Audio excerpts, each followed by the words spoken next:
My name's Robin, and over the past month, we've been engaging in this topic of mental health. And I'm so grateful to have all of you here today just to be able to enter into this really critical, really important mental health conversation. So thanks so much for being here today and being a part of this.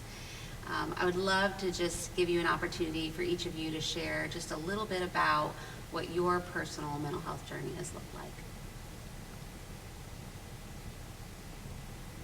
So I started to experience anxiety when I was in college, just through some different circumstances. And then often that would turn into depression.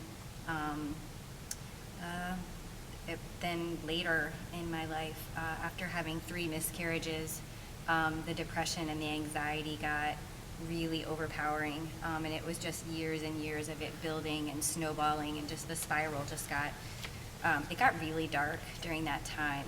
And I had no support and no grid for how to deal with that kind of grief. And my tendency was just to kind of keep pushing emotions down. And eventually that started to show up in physical symptoms of adrenal fatigue. And then that was like another whole physical battle on top of like the emotional stuff that was already going on. But God has done a great work of healing in my life. And so I still struggle with some of those things, but He's done a lot of work to bring me out of those dark places. For me, I struggled with depression for 30 years, and for me it was more situational that began it. I dealt with a series of traumatic events when I was a kid and was raised in a not great home environment. And so my earliest recollection was probably even before I had terminology of depression, of just feeling like I was the problem and feeling like I was broken, and then I just started just feeling very unlovable and like I didn't have a place where I belonged, and I felt then like later on it turned into feeling like I was a burden on others, that like my presence was a burden. So my response to that was isolating myself and pulling back, which only like compounded everything. But yeah, I dealt with it for 30 years before I had any kind of healing, and I was also not raised in a Christian home, so I didn't have I carried all of the weight of it all on myself. I didn't have anybody or anything to help me with it. So I've battled with depression throughout my life. I actually have seasons of depression. I don't know whether the depression was the cause of me having substance abuse problems, or if the substance abuse problems came out of the depression. But I found that I basically would self-medicate to try and numb some of the things I was feeling inside. And these were things that I weren't consciously thinking, they were just underlying everything. Basically feeling, low self-worth, low self-esteem, basically a toxic shame. I grew up in a family that was impacted by alcoholism, and that really affected me. And it wasn't until I was much older that I really understood how that affected me. And that I ended up having my own issues with alcohol and drugs and even things like pornography. So for me, I just would use substances as a way of kind of numbing myself out. And again, it wasn't anything that I consciously knew that I was doing this. It was just, there was just an underlying feeling of something's not right. And, it was through some recovery work that I did, or some therapy work I did initially, that the counselor basically told me that I needed to get myself into recovery. And through that initially, as a child of alcoholism, and then realizing that I had my own issues around drugs and alcohol and other things. And I, have been on a journey since 2011, that it's been painful. a lot of times. It's been a lot of hard work, but I've actually gotten myself to a point where there's been a lot of healing and a lot of, God's just done some great things and is, I feel, wanting to use my story to help other people, you know, in their own struggles. So. My story's a little different because it's more recent, and some of that makes it feel like, I don't know, kind of made me feel like, is this valid? Because it's not something that I struggled with my whole life.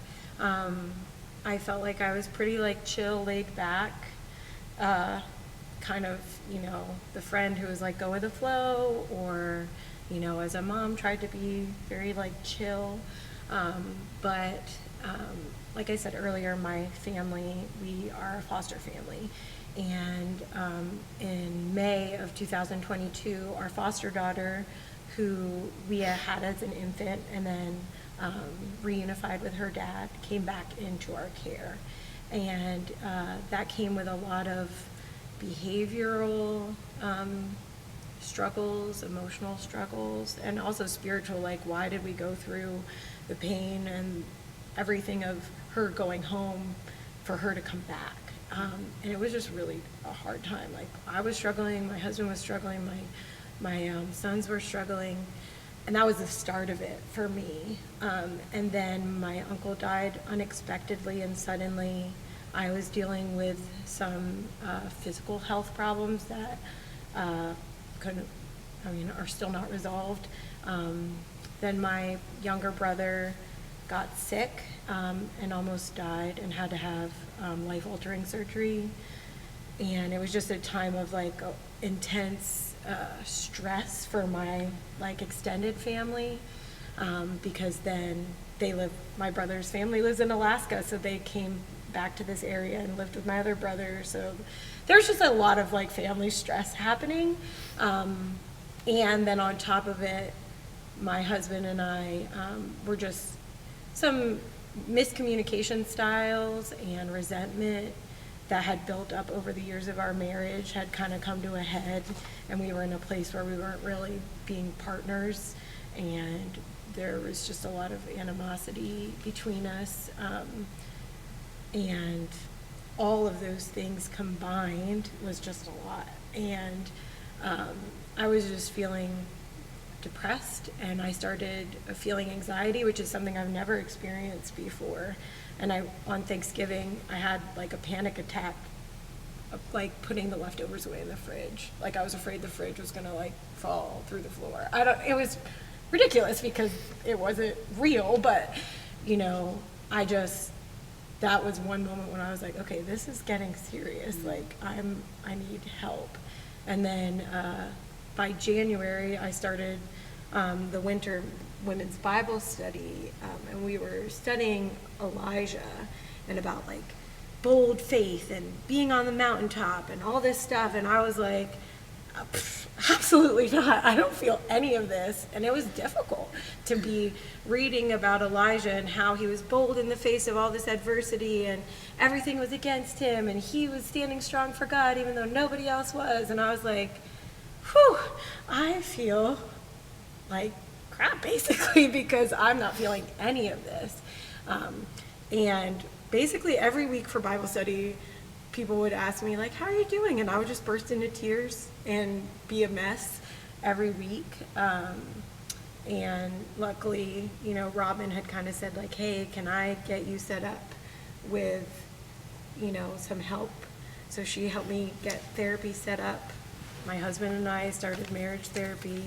I started medication, and it's been, you know, over a year now, and it's been a process, but I'm feeling so much better. And all the timelines, like all the anniversaries have come up of like Thanksgiving and being able to look back on what it felt like last year versus how I'm feeling this year. My women's Bible study is starting this week. How I was feeling last year, how I'm feeling this year. Those milestones have been helpful to see like God's faithfulness in this process. But also that it takes time. And I also feel like part of that feels like I haven't been dealing with this for that long. so there is some sense of, I don't even know what the word is, I feel, like, is my story even valid? Because it's not lifelong, or it's not something I've been struggling with for a long time. Invalidation of, like, is it as serious as someone else because it happened to me later in life or with a shorter amount of time? So struggling with those kind of feelings as well. I think that's something that's really important to recognize, is that we all have seasons and they look so different, and we can compare our story to somebody else's and allow that to invalidate our own pain, and pain is pain. Yeah. And we need to deal with it, and we need to address it and not just like sweep it under the rug. So yeah, hearing your story and hearing the other stories here, like, they're all valid, so. Yeah, I think it goes even deeper than like just your own thought. I think that's a tactic of evil to to be like, are you as valid? Is your pain as valid? Because then that isolates you and more room for lies gets built in. It's like, absolutely, whatever your experience is your experience, and it's just as valid as anybody else's, like, there's always somebody who's going through what you went through. And for you to be able to step into that space first and talk about it can create space for them to be willing to talk about it too. And that's how you push back, Yeah, I think the enemy always wants us to not talk out and to think that whatever it is that we're dealing with, I think it's a double-edged sword. On one hand, he'll tell you, it's not that big a deal, but then on the other side of it, it's, look at you. Who would, if anybody knew what you're dealing with, they wouldn't want to know you, they wouldn't like you. It's the lie, and I always call it the lie that I chose to believe. It's the lie that, he always knows the things to say to get at you, your triggers and your, just that right thing that's going to keep you in check as far as he's concerned. So it's, to me, it was being able to talk back against that and be able to, realize that, my story is different than your story, that's different from another person's story, but at the end of the day, I think we're all really struggling with, a lot of the same things. It's just manifesting in different ways. Mine was depression, which in order to kind of numb that out, I turned to drugs and alcohol, and then I had issues with that. So I mean, there's any manner of ways I think that it can manifest, and I think it's just great that all of us are taking a step forward and allowing some light to actually shine on it, because he doesn't want that. As long as we stay in the dark on it,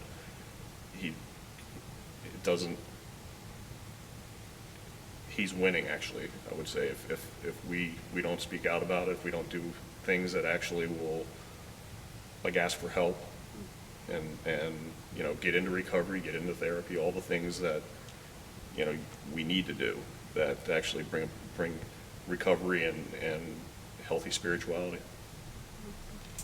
As you guys think about your stories, if you could just take a moment to kind of go back to that darkest place in your journey. What was it that made it most difficult for you to take that step, to speak up, to speak out, to get help, to ask for help? What was it that was just kind of keeping you in that pit at the time? I was thinking about this one because my initial reaction was like, okay, I was feeling isolated, or I was feeling rejectable, I was feeling unlovable, and all of that's true. But I actually think that when I got to my darkest point, it was beyond all of that. So like, it was at the end of my depression. It was like at that pivot point for me. And like, I think what had actually happened to me was that like, I just lost hope. Like, I didn't see a way out of it. I had been dealing with depression like constantly for 30 years. I had been diagnosed with major depressive disorder. Like, I had dealt with suicide, I had dealt with drug issues, I had dealt with so much stuff. I had dealt with physical abuse and mental abuse and all of this stuff. And like, I didn't see that there was an exit for me. Like, I didn't see that there was a way through it. I just thought this is how life is. And when I came to the point where I really believed that, that this was all there ever was possible for me, I lost hope. And it's really like pointless to ask for help when you don't even see a path anymore. And I think that that's like when I was in my darkest, that was where I really was. Yeah, I think for me, it was a combination of a lot of things, shame, ego, not wanting to admit that there were actually issues that I had to address and deal with. And then fear. Like, for me, I know a lot of my acting out was a direct result, and I've only learned this later on. It wasn't, again, these aren't things that I was consciously thinking. It's just my coping mechanism was to stuff it down and to like medicate it, so that I didn't have to feel it, because it was scary, At the end of the day, I didn't think God saw me any differently than I saw myself. And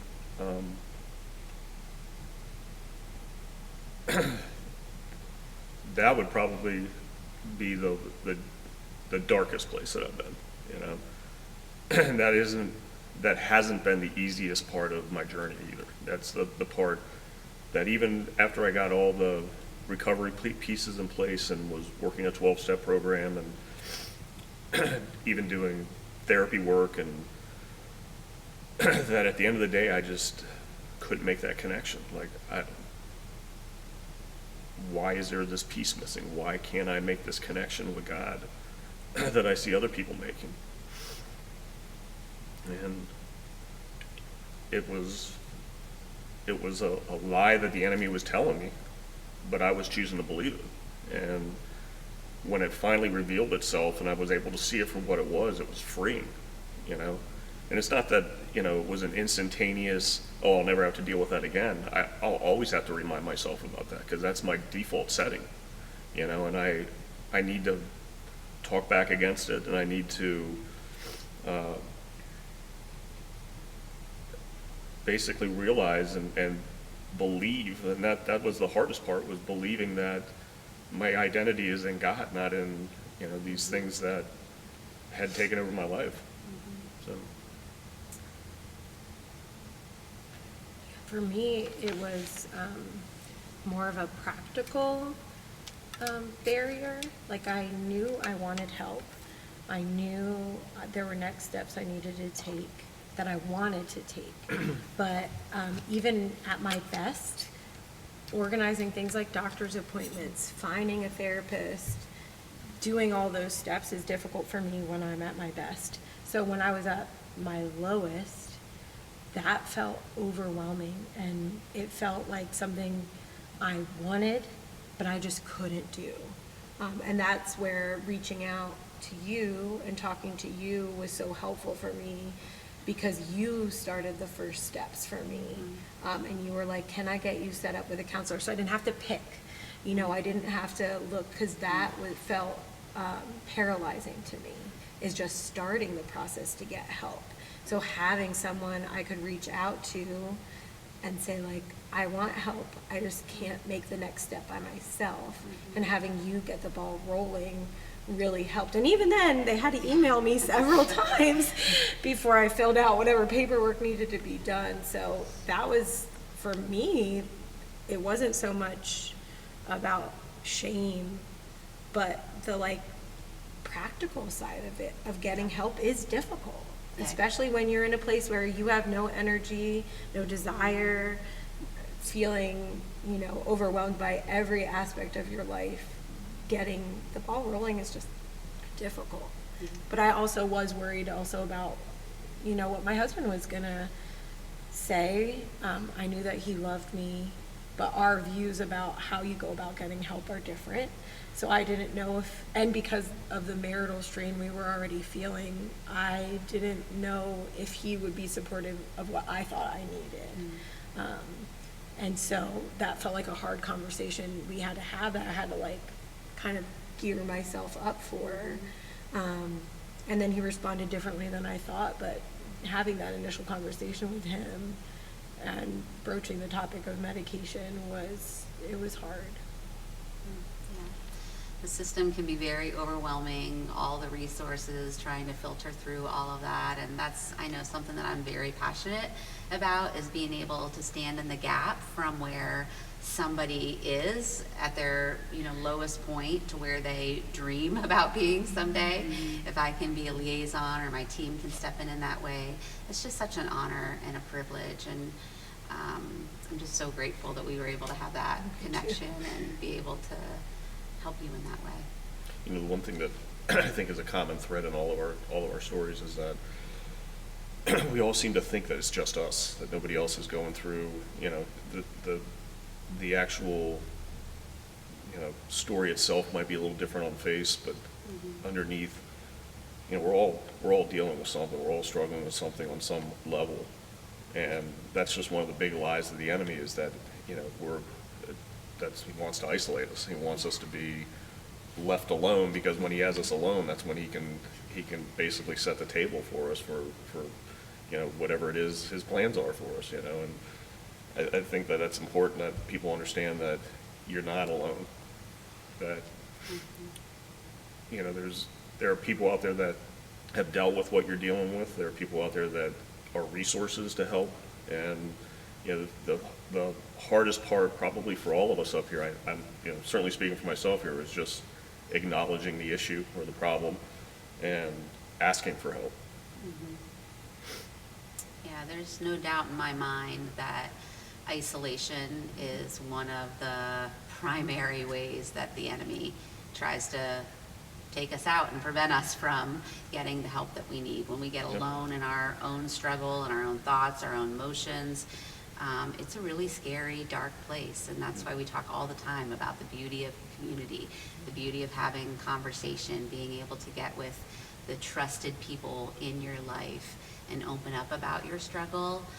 It makes all the difference in the world, because you share something and then you all of a sudden start to understand that, oh, they've struggled with that too, or maybe their struggle looks a little bit different, but they've also needed to reach out and to get that help. So it's such an important, difficult step to take, to step outside of that own dark spot that you're in, but so important to take that first step.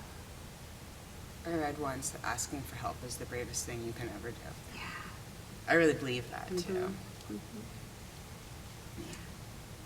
For me, part of the things that really held me back from seeking help was fear. I really feared rejection from others, and there were so many times though that I did try to share my struggle with others, and I just felt like I was dealt blank stares. Like there were just a lot of times when I was trying to be vulnerable, and that's why I think it's so important to just not stop there, but keep trying to find help. Because I really hope that as you keep trying, eventually you'll find the piece that's missing, and you'll find people that that will share with you, and that will be that soft healing place that you need. But I really struggled a lot with just fear of rejection, fear of others, but then also along with that, I think comes shame. I had so much shame because I couldn't figure out what was going on with myself. I felt like such a puzzle, and I tried to solve it, and I felt like if I solved this piece or that piece, then I'd be good. And I just felt like I couldn't. There was just so much shame that I couldn't figure it out on my own. I don't think I was really intended to figure it out on my own, but I had that thought. And then the shame of just being stuck for so long. Some of us have shared that our struggles were really a long time. And I think the longer I stayed in that place, that just spiraled, and it just felt like it was never going to end. I really can relate to feeling hopeless. Just felt like I'm going to be stuck here.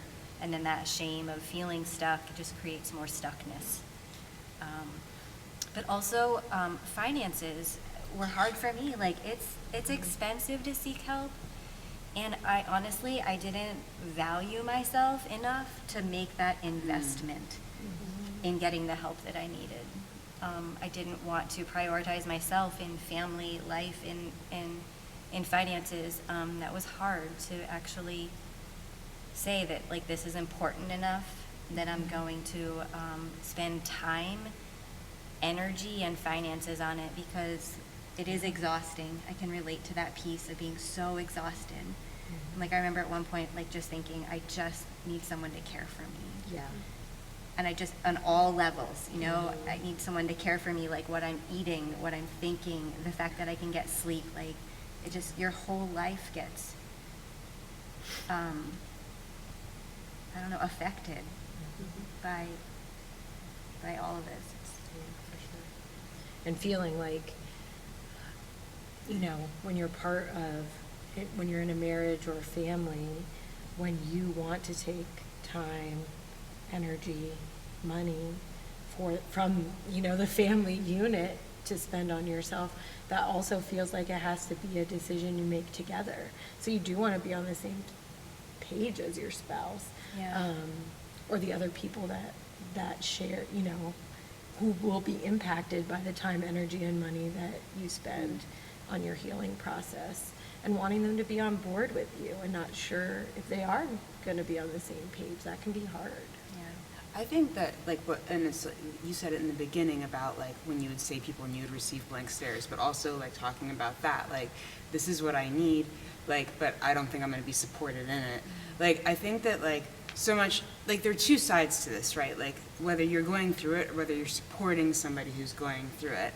And to be a good supporter is really important, too, right? Like, and I was thinking, like, I always think about, like, well, what did I need? You know, like, what would have helped me? And, like, that can be a really hard question to answer, but also, nobody ever asked me that. Like, nobody was like, what do you need right now? How can I help you? How can I love you best at this moment? And, like, everybody just had their opinion on what I needed and what was going to fix me. And, like, and I didn't, that just made me feel like I was splayed out under a microscope, which was not helpful and only made me feel like more broken and more of a problem, you know?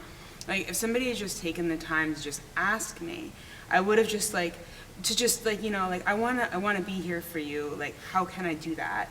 And if I couldn't answer it, then to ask the other question, well, what don't you need? You know what I mean? Like, because if I don't know what I do need, I can probably tell you what isn't gonna be helpful at that moment. So just so that, like, as a supporter, to be able to be there for somebody who's going through something, to be able to support them in how they uniquely need to be supported is so important, and to give space for that makes them feel seen and valued and like they still matter, that they're not just some object in a puzzle that needs to be placed properly or they don't work, you know what I mean?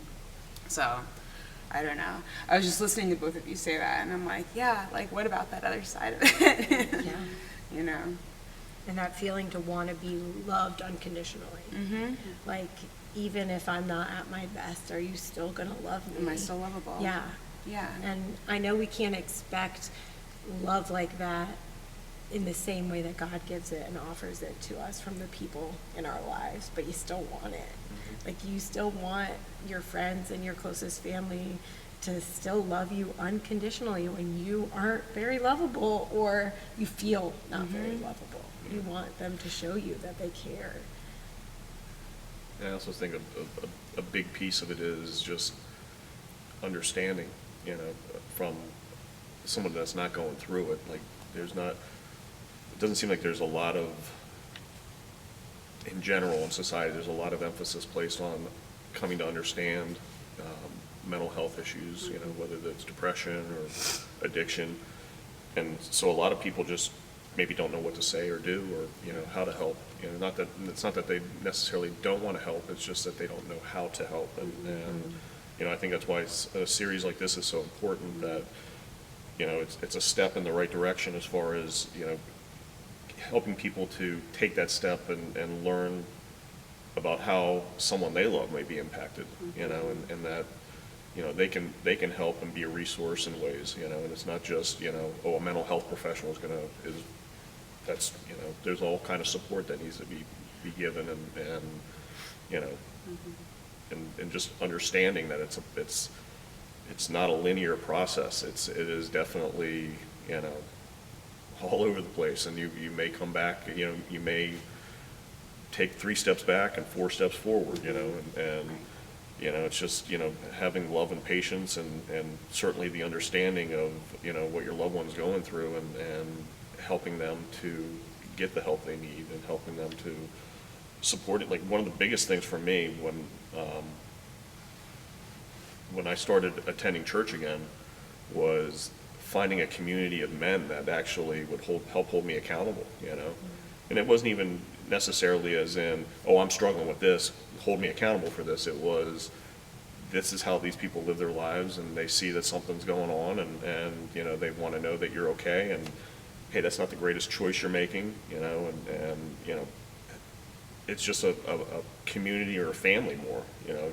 Community is a great word, but I think family is an even better word, that actually cares about you and cares about your well-being, and cares about your spiritual well-being on top of that. And that was a huge part for me in my recovery. And these were people that weren't even in recovery, you know, a lot of them. But it was just being around them and being around their healthy, the way that they were living their lives, and the way that they were putting, you know, I don't want to say expectations, but they were holding me accountable for my own actions, you know, which I never held myself accountable. You know,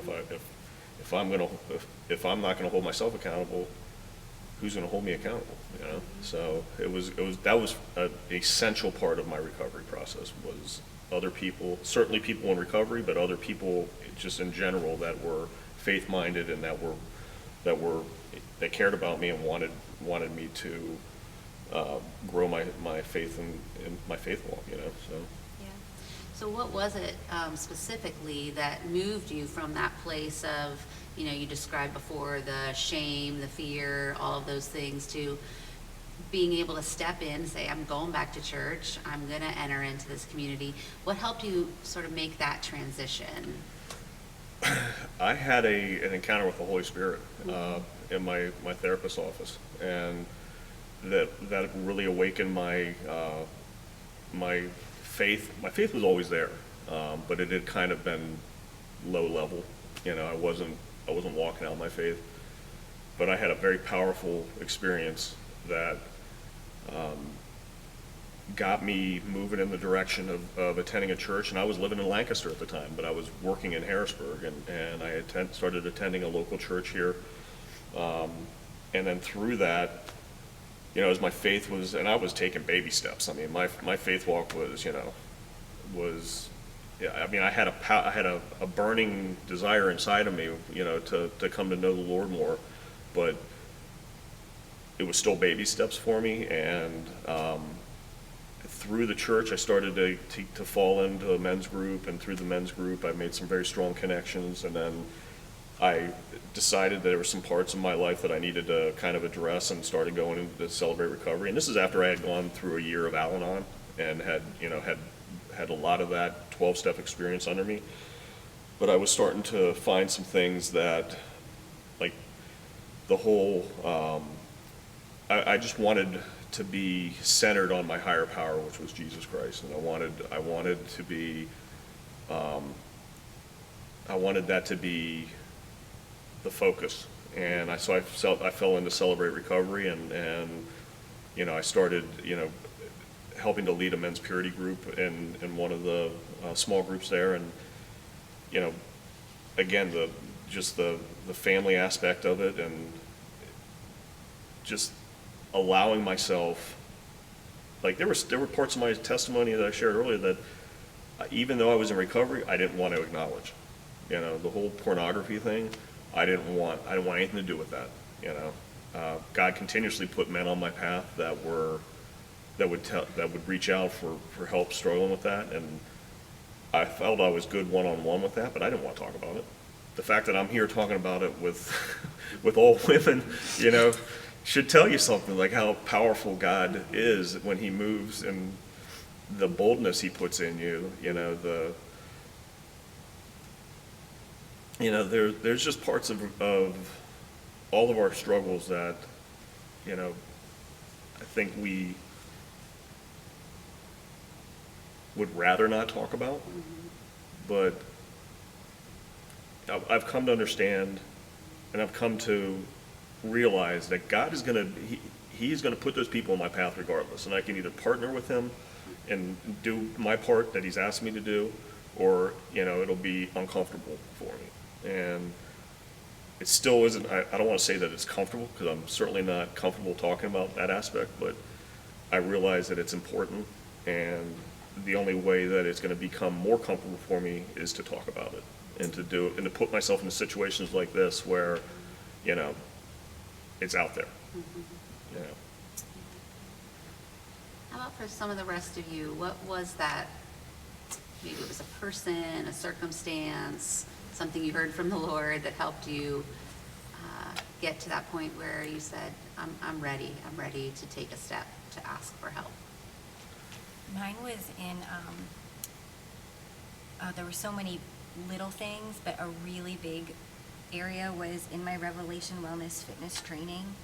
The way that God brought people together in that time of my life to minister to me was just miraculous.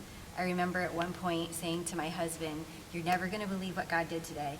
It was repeatedly every day saying, "You're never going to believe what God did today." And then at one point I was convicted and said I needed to stop saying that. I needed to say, "Do you want to hear the crazy thing that God did today?" Because God was just doing amazing things. But in that training period, I learned so much about my body and the way I was created. And the shame started to come off. I started to recognize that like the stuff I was struggling with there was no shame in it. And that I had just been surviving, but God has created in us mechanisms to survive hard things, but that I needed to thrive, and that God wanted to move me to a new place. And so I remember at one point just committing to the lady I was doing my final stage of training with, and I just said, "Will you hold me accountable? I'm going to seek help." And it was like that one step. And she did, and I did. I started to just do one little thing at a time. And it's been a long journey. It's been a lot of one small things.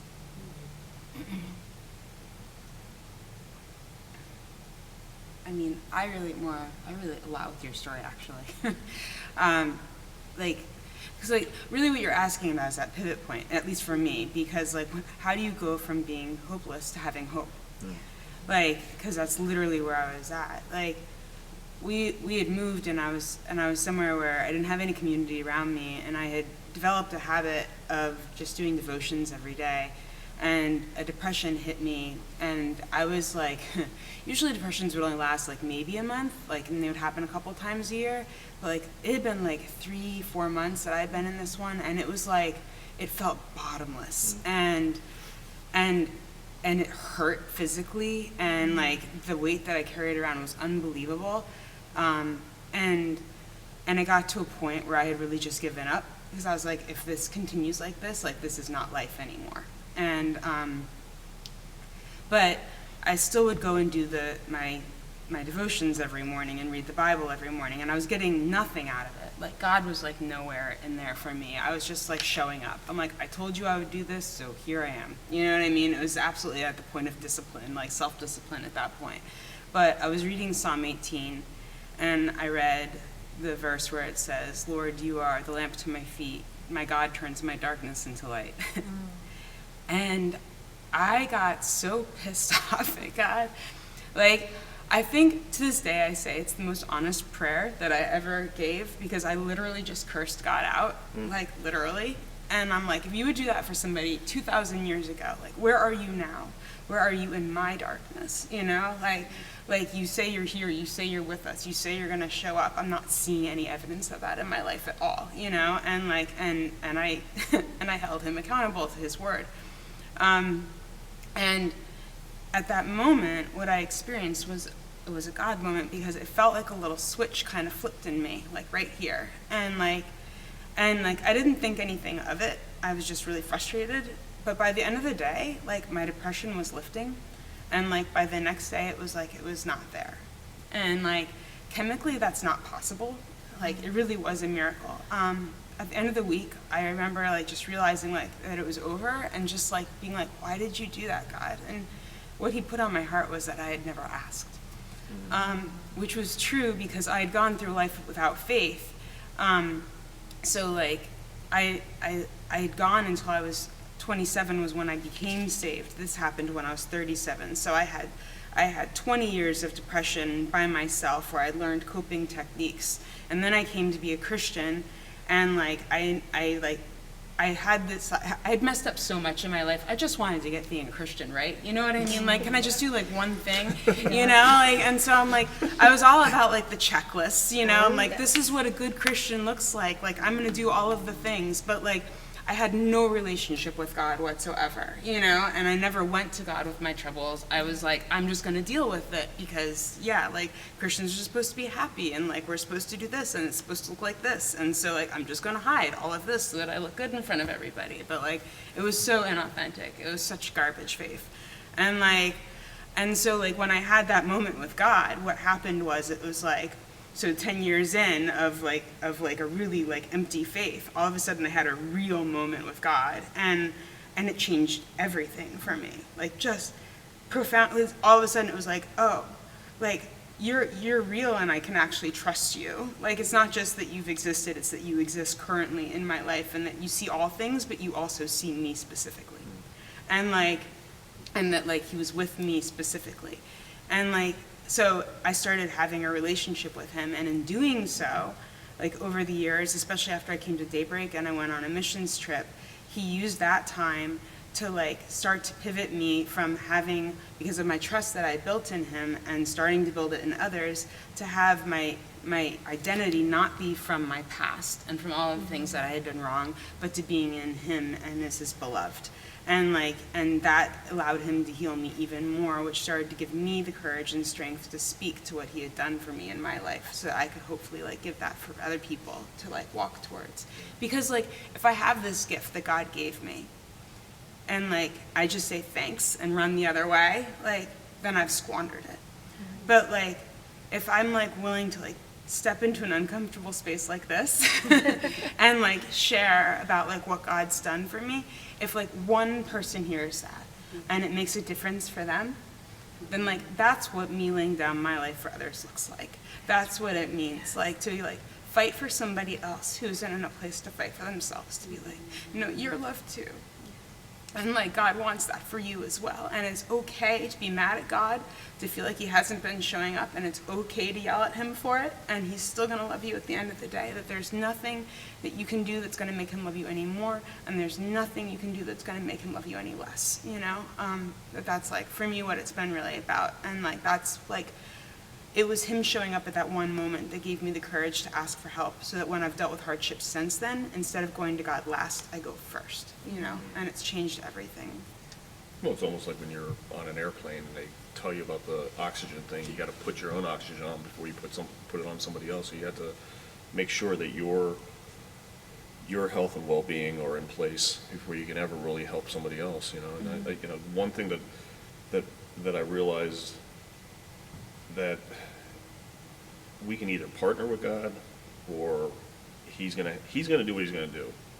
And like, what I learned from my experience, you know, trying to stiff arm him on certain things, was that I can either partner with him or I could do it the hard way. And he was still gonna use my story, because it's his story, you know? My story is his story. So he wants to use that to help other people that are in similar situations. And I struggle with that, because I would see these other ministries and I'd be like, but I want to do this over here, I want to do that over there. I don't want this ministry, it's ugly, you know? It's an ugly ministry. But I've come to realize that, you know, we don't all get pretty ministries, you know? Some ministries we don't choose, they choose us. And, you know, we have to realize that there's no hierarchy in ministries. They're all equally important, and God has uses in some ministries that may be uncomfortable, but they're uncomfortable because they're the hard ones that people are being called into, you know? And you know, I just find that, like, that's been a hard part for me, and a hard learning, is just learning to trust God. Because at the end of the day, I think that's where I was falling down, was that I just wasn't trusting him, you know? I don't want people to look at me differently because of this or that, you know? And yeah, I'm already struggling enough with that, you know, internally. I don't need that external on top of it, you know? And I just got to a point where I just realized that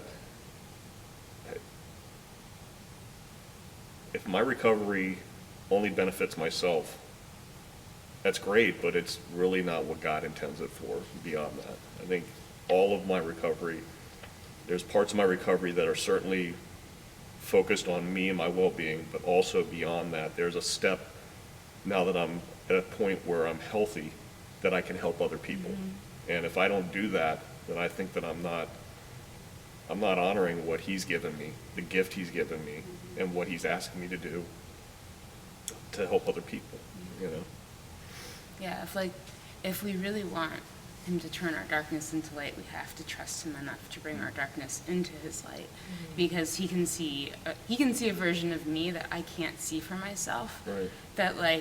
That he really wants to bring into being, you Right. know, and but I have to trust that he's gonna do that, and yeah, it's you've talked about darkness and light a lot, so that's what it makes me think of too. It's just that's part of what it is, you know. I think and I said this earlier, that at the end of the day, I didn't think God saw me any differently than I saw myself. I mean, to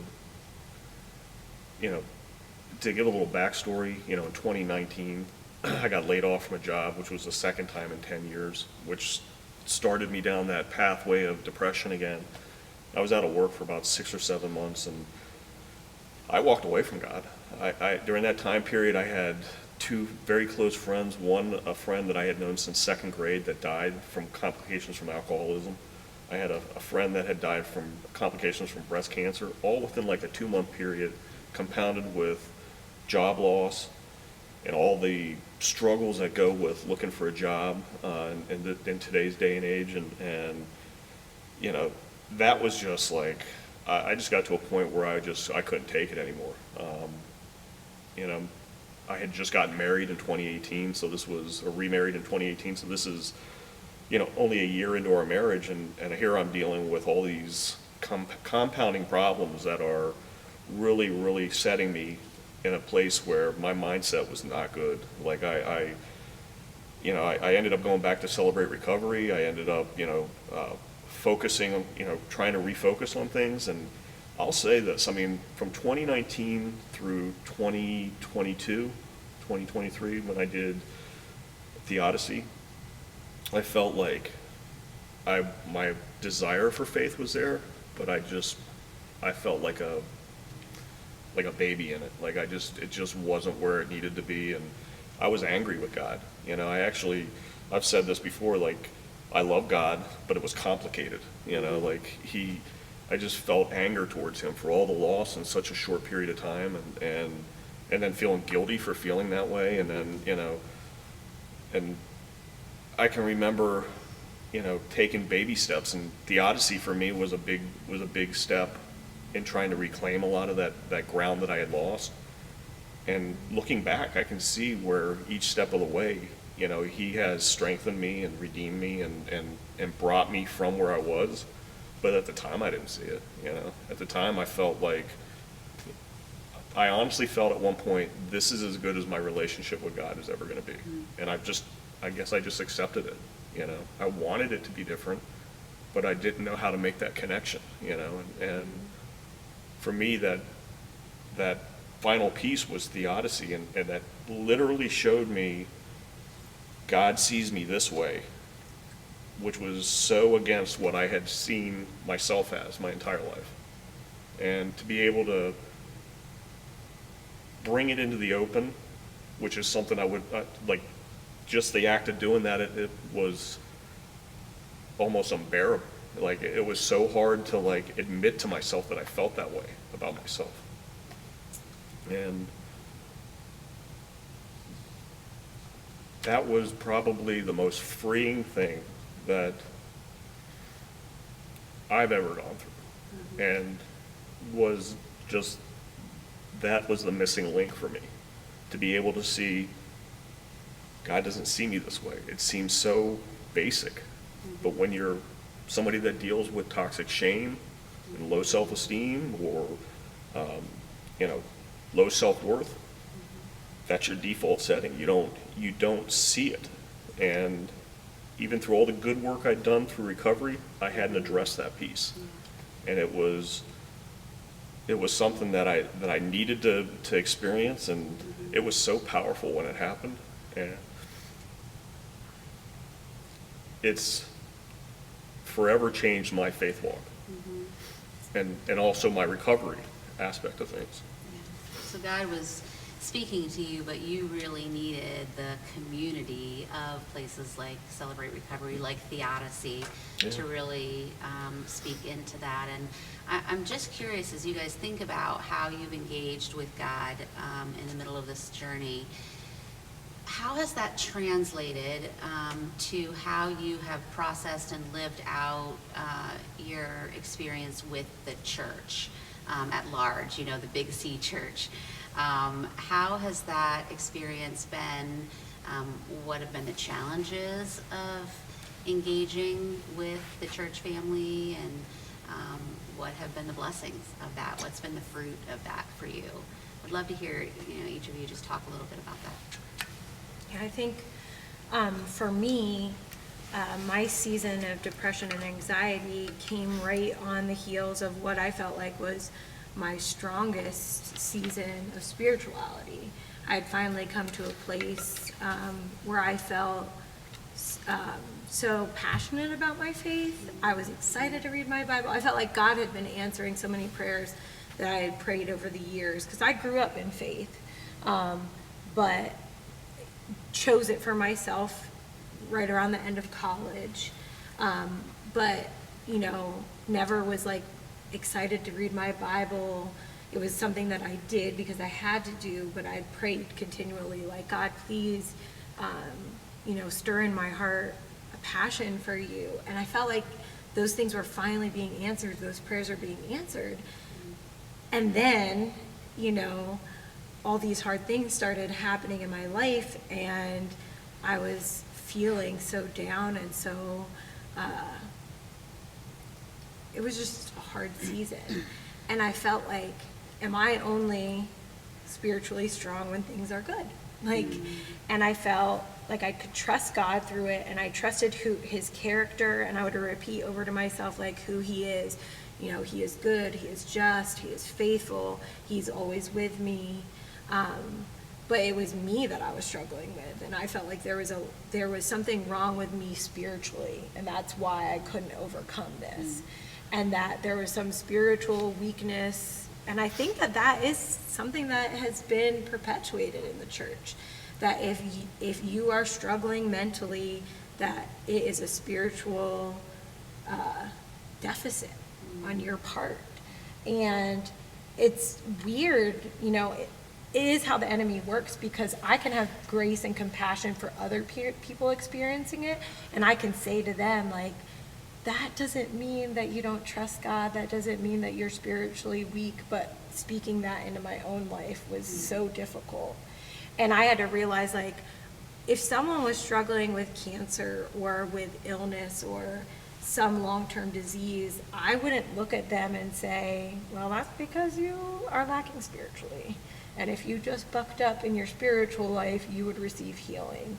I wouldn't do that with physical sickness, and I kind of had to change my mindset that, well, some of my mental sickness is there is a physical aspect of it, a chemical aspect of it, but that it wasn't necessary, just because it was taking me a long time, or that I was feeling these things at all, that it wasn't a spiritual weakness on my part, and overcoming that was life-changing for me. I really struggled to feel like I could share in church or with my church friends what was going on in me. The sense of shame was just so significant. And at times I said that I did try to share, and I just felt like blank stares. I feel people genuinely really did care, and they I could feel that they cared, but I didn't feel like they had the ability to know how to help me take steps forward. And eventually, though, a friend came back into my life, and I started going to church with her a few times, and her church just had a really different feel than mine. I feel like that church really has a ministry for healing people. And there were so many women that I met in that church who were so willing to share their stories of their brokenness and their healing. And that helped restore hope to me. I started to see that God was using their big disappointments and their angry spaces about what was going on in their life with people or with God or whatever. And I started to see that transformation was possible. And then also, like, here, I just love this conversation, and I love all the resources that I'm seeing that are, like, carried on here. It just gives me so much hope that the church is starting to address this. The church is starting to become a safe place. Because safety is such a huge thing when you're struggling with this. You just want to feel safe, safe inside yourself, safe with others, and that can be so hard. And so I really think that at one point I decided I was going to join a small group here, and that community started to feel safe. In the beginning of the 12 weeks, I remember feeling so much fear on the way there. How am I going to show up today? Like, what am I going to share? And just all the thoughts that I would have on the way home again. But by the end of that journey, I was feeling safe and, like, in that community. And so taking those little steps and into feeling safe again with people, the church had a really big part in me being able to start to feel safe again. But it wasn't always that way. So I think not all faith communities are the same, and that's okay. But I think having this conversation in the community is just really, really important. I think there's a perception out there, maybe with new believers or even with, people that have had faith their entire life, that church is supposed to be where perfect people go, and, they don't have issues. You dress up in your Sunday best, and,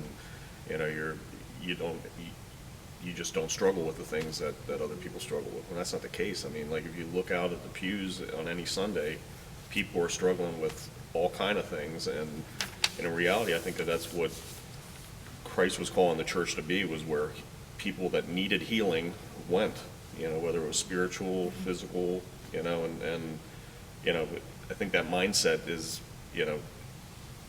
something that could be reinforced, that it's okay if you're not, wherever you are right now is okay. We want to move from where we are, obviously, but that where you are is where you're starting from, and that's where you're supposed to be starting from. And it's okay to be hurting, but let's do something about it. And I think that a lot of people just have this thought that coming into church, that if you're not perfect, then why are you there? And I think that's a detriment to what church really is, and church community really is. Well, and Jesus spoke to that when he was talking to the Pharisees. Like, he said, I'm not here for the healthy. I'm here for the sick. Like, healthy people don't need a doctor. And I think that those are the people who were really attracted to Jesus, were the ones who were struggling and who were suffering. And yeah, the church, I think especially the early church, was a place that felt welcoming and embracing of those kinds of people. And I'm so appreciative that Daybreak is doing this series, and hopefully people will feel that same feeling of welcome and acceptance, and like, it's okay to not, like, that's the point, isn't it? Like, is you don't have to get yourself well before you go to the doctor, to use that same kind of terminology. But like, this is a space where the transformation can start to happen. It doesn't have to already have been done when you start. I like that term, transformation, because that's really what it is. I mean, it's not an overnight thing, and it's, it's a lot of hard work, and it's a lot of willing to be, allow yourself to be vulnerable, and do the work that you need to do. But there is hope on the other side. I mean, that's the big thing for me, is like, that I would want people to know, is that, your darkest spot is going to make that light that much lighter, you know? So there's always a space that we start from, and there's a transformation that happens over time. It's not time that heals wounds, it's what you do with the time, and that you allow yourself to be vulnerable and you allow yourself to be open to things, and you know, you do the hard work, the heavy lifting that needs to be done, and whether that's recovery work or whether it's mental health work. I mean, there is a process, and there is, you know, it's just not an overnight thing, and the transformation will take place. I think for me, so I didn't always go to Daybreak. We went to a different church, and so it's complicated, right? Because that was in my first 10 years of having faith at all, and like, so I think my perception is this. My perception is that the church was very legalistic, but I think at that point I was also very legalistic because I was trying to fit the image of what I thought a Christian looked like. So whether the truth is that the church wouldn't have helped me, or whether that was just my perception of what the truth was, is I can't say.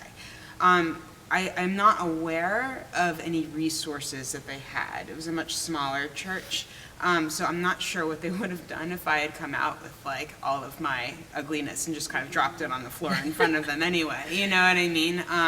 But I definitely wasn't in a place at that point to be honest with where I was at. Then when we had moved for a few years, then I was just like isolated. We had churches there, but all the relationships were so new. We were only there for a 3-year period of time. So like I just didn't have support. There wasn't any of that. I really think that time, which is where God worked that miracle on me, I think that was like a severe mercy from him to me, of just like stripping away everything so that I didn't have anything. And then I eventually realized, oh, like, you know, where are you in all of this? And he's like, yeah, I've been here the whole time. You just haven't noticed me yet, you know, like. But when we came back and we switched to Daybreak, I really love that here at Daybreak, that like there's that like tagline of it's okay not to be okay. And I really appreciated that. I latched onto that within the first few months of being here, and like that was really different, like profoundly different than I had experienced in church thus far, but also that I had ever considered a Christian to have as a heart posture towards anybody. And so I love that the more I've gotten involved here, I love all of the resources that we have. I love all of the groups that we have, that we now have Stephen Ministries, that like, it's like there's this wealth of a support net. It's not just a building that you're coming to, it's a community that exists within that building. And if you choose to like step in and be a part of it, like the amount of support that you get is just overwhelming, you know? So I think that's been my experience with it. So what advice would you give someone if you were having a cup of coffee with them and they were beginning to share their struggle with you? If you could pick one thing that would be really important to share with them or for them to know, what encouragement would you give them?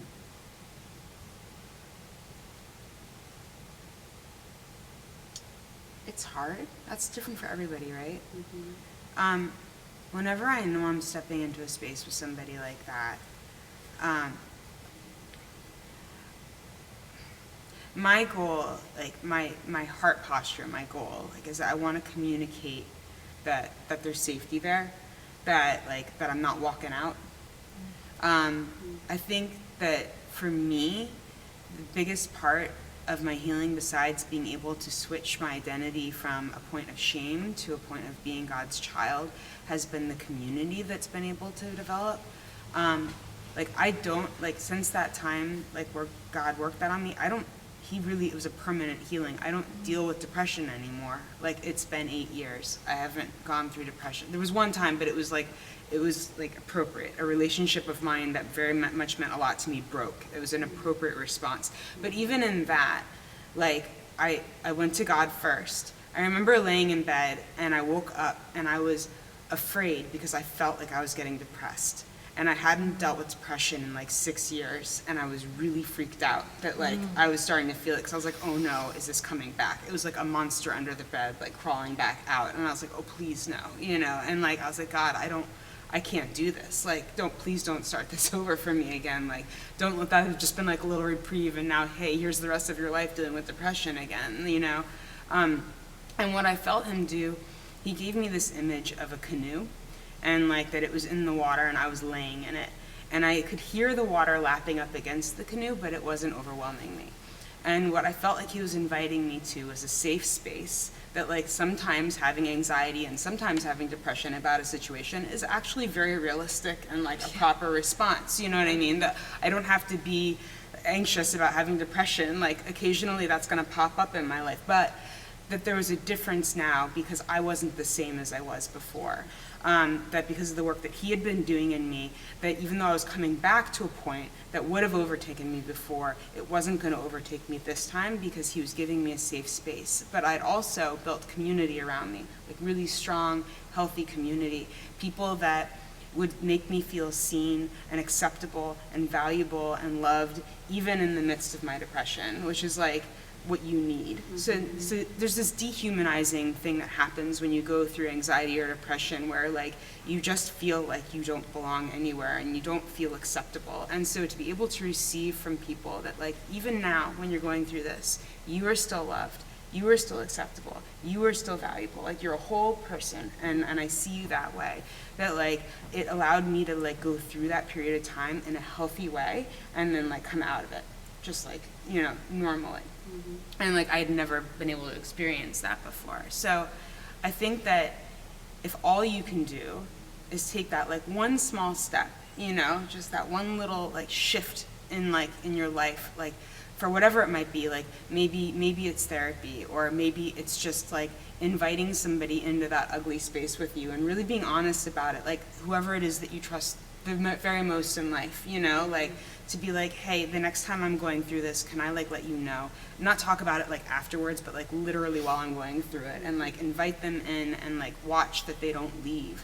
That like that can start to really like rewire your brain that like I'm not alone, and that like and that can change like so much. But like yeah, I think for me that's like what I would want like to tell somebody.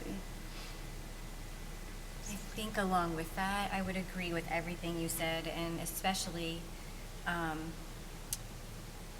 what you said about being afraid it's going to come back. Because I've had seasons where I feel something, whether it's something in my body or a feeling, and it's like it triggers something, and then this intense fear, oh my gosh, am I going back? That can be really scary. So having that community. But I think I would encourage people, when you do take a step, celebrate it.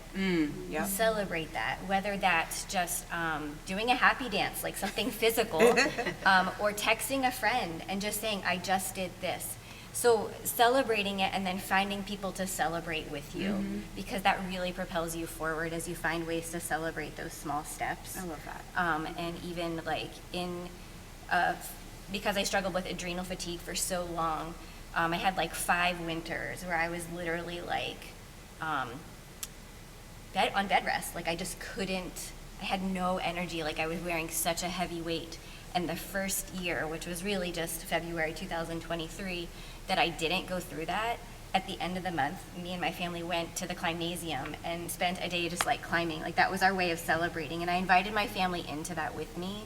And so finding ways to celebrate like every small step, I think is really critical. And doing that with people. Yeah, I really like that. I think I would just want people to know that there is hope, you know? Sometimes that's the hardest thing to see when you're in the midst of it, and, you know, that looks different for everybody, but, you know, I guess offering to help point somebody in the right direction.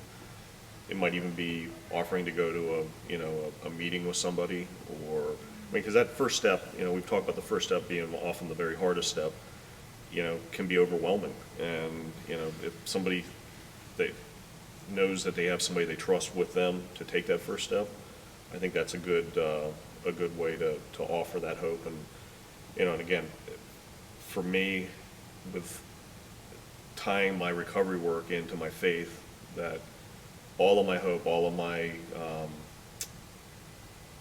it's all tied back to Jesus, you know, and being able to share maybe some parts of my story or even my entire testimony and say, you know, this is what God has brought me through. You know, I understand, you know, where you are. Maybe you're dealing with something different, but, you know, at the end of the day, you know, here's where I was, and here's the things that I've done, and here's where God has brought me to be today. And I think that as an example, you know, using that as an example can help encourage. But I also think you have to be careful about that. You have to be, not hit somebody over the head with it, but, you know, offer it as, you know, in a way that is encouraging, as opposed to, you have to do it this way, you have to do it, because it looks different for everybody as far as their walk, and just kind of pointing them in the right direction. And what works for some people may not work for other people. That's why we say you take what you like and you leave the rest. And, you know, just helping them find resources and helping them to be open to them. And, you know, I think the Holy Spirit will work on them and do that part. It's not my job or anybody else's job to fix anybody. We can just offer support. I think for me, I would just encourage you to find one person that you can talk to, and one person that you can be honest with and share with, because I think something that's come up repeatedly in this conversation is how the enemy uses isolation to fight against us. And I think if you can be open and honest with just one person and let them in, that's one of those small steps that you can celebrate, and that there's not something wrong with you because this is what you're going through. And I think, and I hope, my prayer is that conversations like this can show people that it's okay to be vulnerable, that you are not alone in what you're experiencing. There are so many of us who struggle, either have struggled for a long time, for a short time, with different aspects, with depression, with anxiety, with a combination, that you aren't alone. And that a lot of people are in the same boat, and either they've overcome and they can offer you encouragement, or they're with it. They're in the midst of it now and can offer you companionship, or even just like, oh, it's so good to feel like I'm not the only one who's struggling with this. And so that's my prayer, that this conversation can help us to be more open and honest and vulnerable with one another. And even if it feels hard, if you're not a part of a group, to be one, to get involved with a group. And I know that can be one of those hard steps that you have to take. But being in community, it really makes a big difference. I know for me, being in the women's Bible study and having women that I was seeing every week, and who could notice when I was struggling and ask me about it, and that opened the door to start those conversations, was really important. But I had to be in that community for that to happen. And so also as preventative work, even if you're not struggling with these things, get yourself into community, because God forbid if you do, then you already have that in place. That's right. You know? Well, it's like what I was sharing before we started this whole thing. Like, when I was saying, like, because I've had community in place, like, there have been times, even when I've been sitting, like, in church, where something got said on stage that really hit a very personal and hard spot that isn't totally healed just yet. You know what I mean? And, like, and I would just sit there crumbling to a point where I'm like, I gotta get out of here. And, like, both of the times that happened, I'd get out the door and, like, somebody would be standing there who knew my story, and they had heard that, and they knew I was in the room. And so they were there to catch me and hold me and, like, speak truth to me when the lies were being down really hard at that moment, and I just couldn't do it for myself.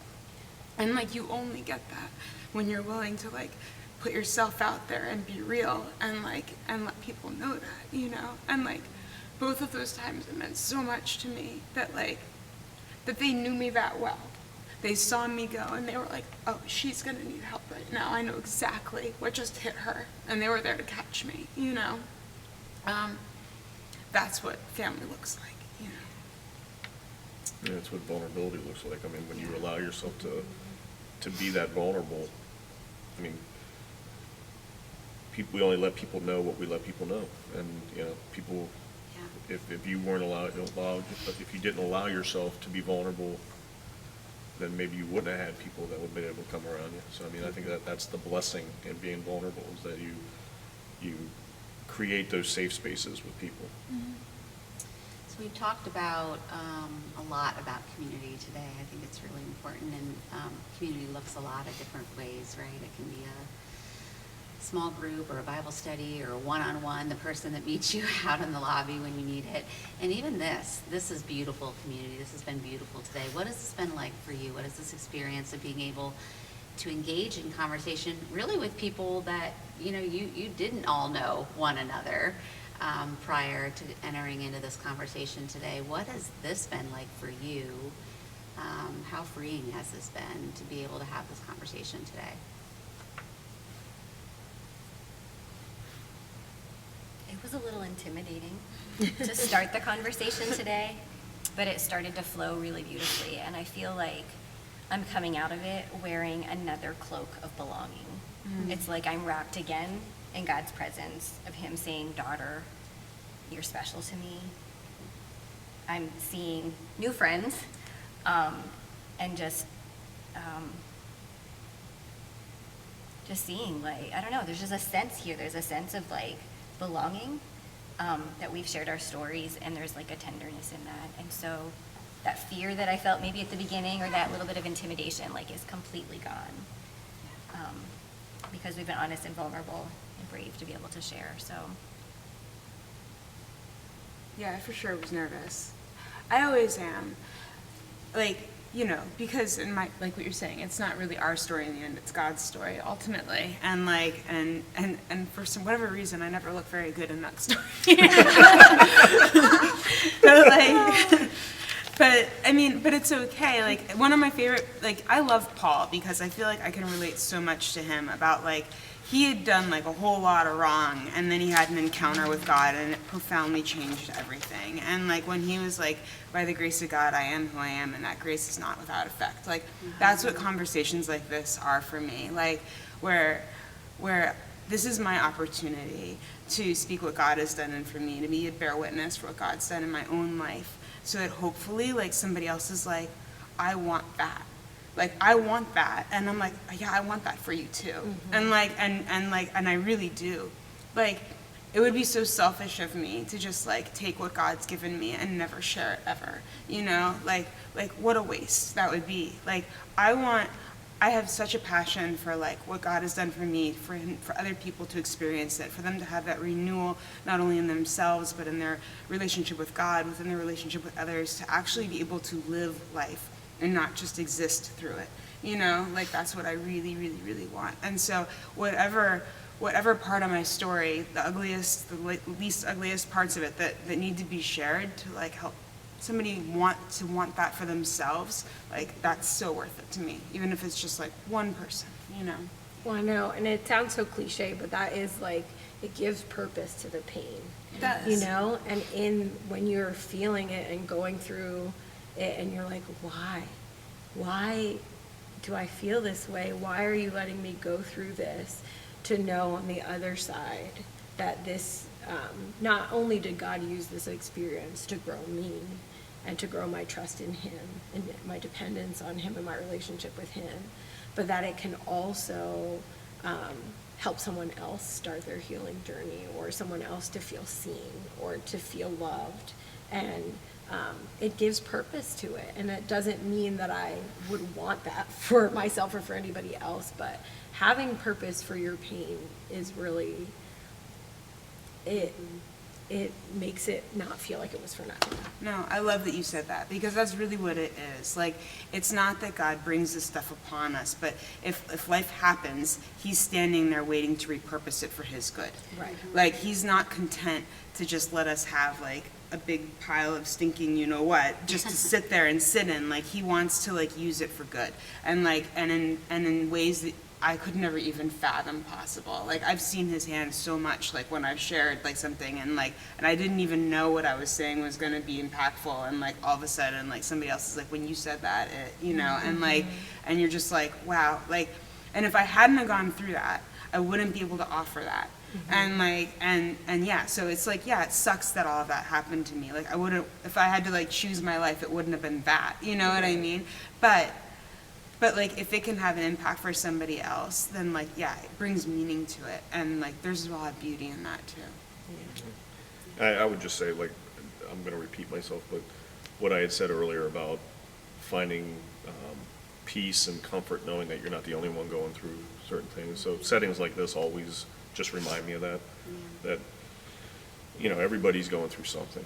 And it's when you allow yourself to be vulnerable and when you find out what other people are going through, you don't relish that they're going through it, but it brings a certain level of comfort to know that you're not the only one that's going through something. And, you just kind of, for me, I just kind of embrace that. I like knowing that I'm not alone, in some of the things, because again, that's one of the buzzwords I think that we've been talking about is the isolation, and the enemy wants nothing more than for us to feel alone, be alone, and not do anything about it. And things like this actually push back on that, so. That's right. Brings it out into the light. So, as part of this series, we've been singing this theme song, Fear is Not My Future. And I know that's deeply impacted me, and I would just love to hear from each of you as you've been thinking about, I know that song talks about all the things that, were hello peace, hello joy, hello love. And then it goes into these rounds of the things. We're saying goodbye to fear. We're saying goodbye to guilt, goodbye to shame. How's God used that song, used the message, the sermon series, this conversation today? What has he been speaking to you and affirming in you as it relates to your mental health journey? To me, it's that first verse that, like, if it's not good, he's not done. So So good. And holding on to that truth. And for a long time, I was wrestling with this idea that I may feel like this forever, or I may feel like this for the rest of my earthly life, but I know that there's healing and redemption for me in eternity. But recently, I was reading through the Psalms, and I read Psalm 27:13 that says, like, I believe that I will see the goodness of God in the land of the living. And the realizing that I could pray for that, and that I could hope for that, and I could look for his goodness and know that if it's not good yet, he's not done, So good. has been powerful for me. For me, I would say it was about my identity being in Christ, not in whatever I'm struggling with. And, as I've shared, that was a huge part of my recovery and faith walk, and just being able to tie it together that this is how God sees me, and replace those old thoughts, because nothing happens in a vacuum. You have to take away one and add something to it, and replace those old thoughts with new thoughts that are good and pure thoughts, and just learning to think that way, it just seems so basic. Like, that was a thing for me. I was like, how could I have not seen this? That's how crafty the enemy is. He will blind you to what he doesn't want you to see, that because he knows that's the peace you need. And for me, finding my identity in Christ was life-changing, and certainly has impacted every part of my recovery and every part of my faith walk. And that's the biggest piece that I want to share with people, especially people that are struggling with addictions, is that, work on your addictions, but in addition to that, this is how God sees you. You're not an alcoholic. You're not a drug addict. You're a redeemed son or daughter of Jesus Christ. And I think that's huge. Yeah. And Celebrate Recovery helped me with that, although I wouldn't say that it actually was something that I fully understood at the time. It took, additional things to be put in place for me to be at a point where I was actually accepting of it and embracing it and believing it. And I think that's a difference from where I am now versus where I was. I believe it now, where I didn't believe it before. And, you know, it's just changed everything for me. It's like going from black and white to Technicolor. I love Fear Is Not My Future.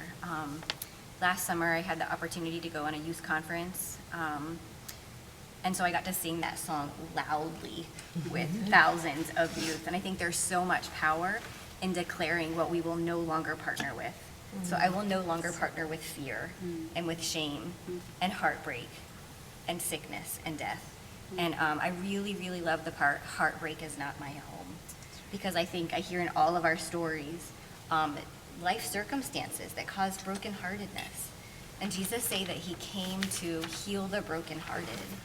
And it took me a really long time to actually believe that. But now when I hear that, it's just, it lights something in me. And like, that is such a burning desire of my heart now, is to walk along with people and help in whatever way God leads me. And that's where I'm just looking for, what next, Lord? I want to help heal the brokenhearted, because that's what you came to do. And that's part of what I'm called to do. And I think it's amazing that we can wake up each morning and say hello to love and joy and peace. Because his mercies are new every morning. And so we can, every time we sing that song, say hello to those things in our lives. Yeah, I love that we've been talking about this as a church. I think that I agree that the conversation around mental health has shifted so much from when I was a child to now. I think that the piece that still needs, that I feel like that still like it so strongly needs to be addressed is like, when you're struggling like directly in it, like how to reach out for help, you know? And like, if you're not the one who's struggling and directly in it, how do you be the person like when they reach out for help that is a good help, you know what I mean? And a good support.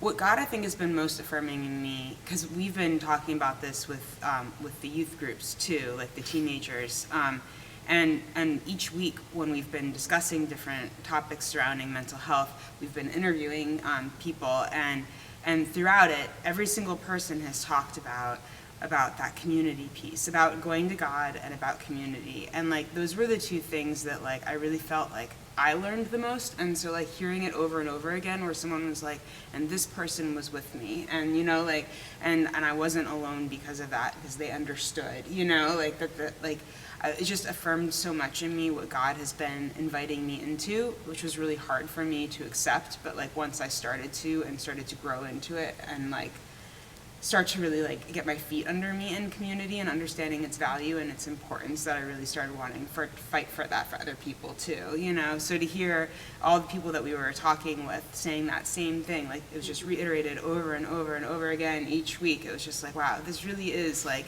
this is that like, that really specialness that like we're meant to exist like with God and with community, like together. And like, that's where wholeness is found, you know? And so like, that for me has been just so affirming that like, what I've been like living into hasn't been just in my head, but like literally has been what God's been trying to show me, you know? Well, I just want to say thank you so much to each one of you for saying yes to entering into this conversation and sharing all that God has been doing in and through each one of you. And I hope there's more of this to come. So thank you for getting us started down this direction.